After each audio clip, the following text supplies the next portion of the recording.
নিজের প্রতি ছিল দারুণ উদাসীনতা, নিঃসঙ্গতাই হয়তো ছিল এর কারণ। এছাড়া শেষ দিকে ঘিরে ধরেছিল অবসাদ। নির্মাতা সালাউদ্দিন লাবলু এভাবেই জানাচ্ছিলেন অভিনেতা শামস সুমনের চলে যাওয়ার কথা। জানাজা শেষে তার মরদেহ রাখা হয়েছে সিএমএইচ এর হিমঘরে। রাতে স্বজনেরা লন্ডন থেকে ফিরলে হবে দাফন। চেয়ে নিতে হচ্ছে, তোমার টাকা পাওয়ার উপর নির্ভর করছে।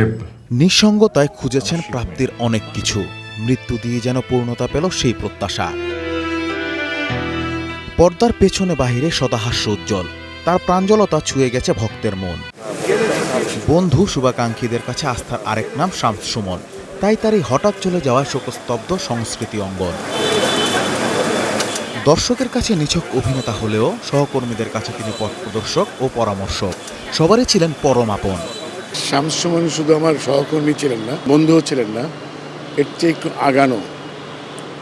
উনি কোনো সমস্যায় পড়লে আমি সাধারণত পরামর্শ নিতাম তার কাছ থেকে, এবং আমাদের এই সম্পর্কটা কাজের সম্পর্কের বাইরে।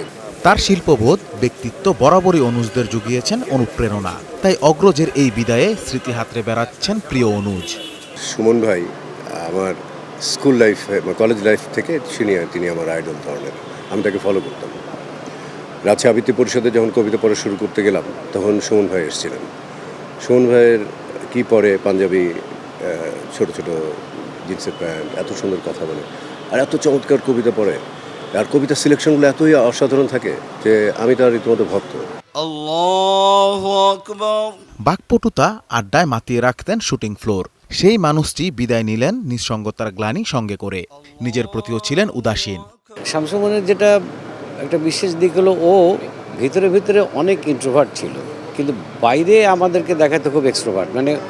ও সবসময় হাসি খুশি থাকতো, মজার মজার কথা বলতো, কিন্তু ভেতরে তার যে নিঃসঙ্গতা, যেটা আমরা এখন শুনতে পাচ্ছি, অনেক বেশি ডিপ্রেস থাকতো। এভাবেই সবশেষ কর্মস্থলে চিরবিদায়ের পথে ভক্ত, সহকর্মী ও স্বজনদের চোখের জলে সিক্ত হলেন অভিনেতা শামস সুমন। Anas Imran, star news, Dhaka.